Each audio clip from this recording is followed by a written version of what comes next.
కోల్కతాలో ఆర్జీకేర్ ఆసుపత్రి junior PG డాక్టర్పై జరిగిన అత్యాచార ఘటనకు సంబంధించి దేశవ్యాప్తంగా ఐఎంఏ పిలుపునివ్వడంతో 24 గంటల పాటు బంద్ను పాటిస్తున్నారు. అదేవిధంగా వైద్యులకు రక్షణ కల్పించాలంటూ ఎక్కడికక్కడ నిరసనలో పెళ్లిబిక్కుతున్నాయి.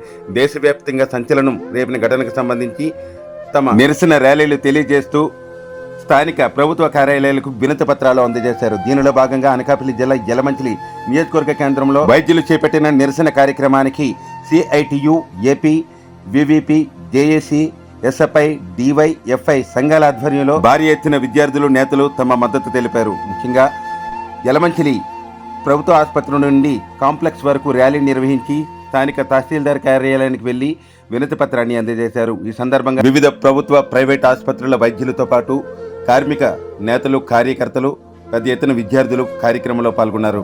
అనంతరం వైద్యాధికారి నిహారిక మాట్లాడుతూ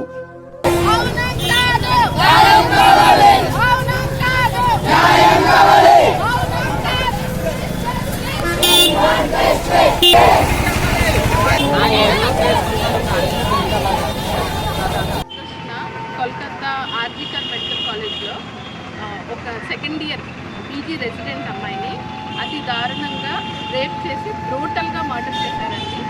ఒళ్ళంతా అంటే తల మీద నుంచి మొదలుపెట్టి కాళ్ళ కింద వరకు విపరీతమైన గాయాలతో, పెల్విక్ గార్డులు అంటారండి, హిప్ బోను అది కూడా భయంకరంగా విరిగిపోయి కాళ్ళు దగ్గరికి పెట్టలేని పొజిషన్లో ఆ అమ్మాయిని అతి దారుణంగా, అది కూడా కింద ఎమర్జెన్సీ సర్వీసెస్ రన్ అవుతుంటే పైన ఉన్న ఒక సెమినార్ హాల్లో అతి దారుణంగా రేప్ చేసి మర్డర్ చేయబడ్డారండి one of our doctors, PG resident. ఇదనే కాదండి, ఇప్పుడు మా ర్యాలీకి త్రీ ఆబ్జెక్టివ్స్ అండి. ఫస్ట్ ఆబ్జెక్టివ్, ఈ అమ్మాయికి జరిగిన అన్యాయాన్ని ఖండిస్తూ సిబిఐ ప్రోబ్ వేశారు మొన్న, కానీ ఎవిడెన్సెస్ అన్నింటినీ డిస్ట్రాయ్ చేశారండి. ఆ సెకండ్ డే ఒక 500,000 మెంబర్స్ మాబ్ లాగా వచ్చి ఆ జరిగిన హాల్ని, కింద ఎమర్జెన్సీ సర్వీసెస్ అన్నింటినీ డిస్ట్రాయ్ చేయడం జరిగింది. సో ఇప్పుడు సిబిఐ ప్రోబ్ కంపల్సరీగా ఎవరైతే నిందితులో వాళ్ళని ఐడెంటిఫై చేసి వాళ్ళకి శిక్ష పడేలాగా చూడాలండి. First thing. రెండోది ఏంటంటే ఆ విక్టిమ్స్ ఫ్యామిలీకి ఏదైనా కాంపెన్సేషన్, ఒక డాక్టర్స్ లైఫ్, మేము ఆల్మోస్ట్ 12-13 సంవత్సరాలు చదువుకుంటే కానీ ఒక ఓపీలో కూర్చునే పరిస్థితి లేదు. అన్నేళ్ల సర్వీస్ని ఎవరు కాంపెన్సేట్ చేయలేరు, కానీ ఏదో ఒకటి ఆ పేరెంట్స్కి ఎంతో కొంత కాంపెన్సేషన్, అట్లీస్ట్ మానిటరీగా కాకపోయినా న్యాయం ఇచ్చైనా కాంపెన్సేట్ చేయాలి.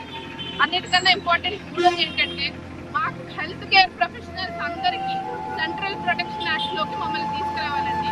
2022లో లోక్సభలో దీన్ని ఇంట్రడ్యూస్ చేయడం జరిగింది, కానీ బిల్ పాస్ అవ్వలేదప్పుడు కొన్ని ఇదుల వల్ల.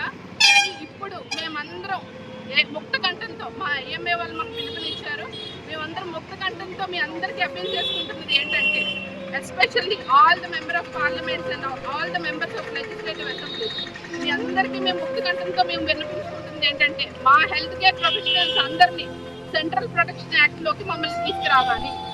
మా మీద ఎటువంటి ఏ జరిగినా సరే విత్ 6 hours ఎఫ్ఐఆర్ ఫైల్ అయ్యి వాళ్ళకి కఠినమైన శిక్ష పడేలా చూడాలి. ఇలాంటి నిర్భయ 2-3 అంటున్నారండి, ఇదేమి మూవీ సీక్వెన్స్ కాదు 2-3 పెట్టడానికి. మేము అమ్మాయిలో మాకు లైఫ్ ఉంది, మా ఎవరికి ఇంటికిపై ఇలాంటివి జరిగితే మాత్రం మేము ఎవరికి సహించేది లేదు. మేమందరం ముక్త కంఠంతో అందరం ఖండిస్తున్నాం ఈ విషయాన్ని. దీని కొరకు అందరికీ అవగాహన కల్పించడానికి ఒక చిన్న ర్యాలీ, ఇది ఒక సైలెంట్ ప్రొటెస్ట్ లాగే, ఎటువంటి ఇది కాదు, సైలెంట్ గా ఒక ప్రొటెస్ట్ చేసి ఒక చిన్న రోల్ ప్లే చేస్తాము. మాకు ఏ అన్యాయం జరిగింది అన్నది చూపించడానికి, ఇది చూపించడానికి మేము ర్యాలీ కండక్ట్ చేస్తున్నాము. అన్నిటికన్నా సిపిఐ యాక్ట్, సెంట్రల్ ప్రొటెక్షన్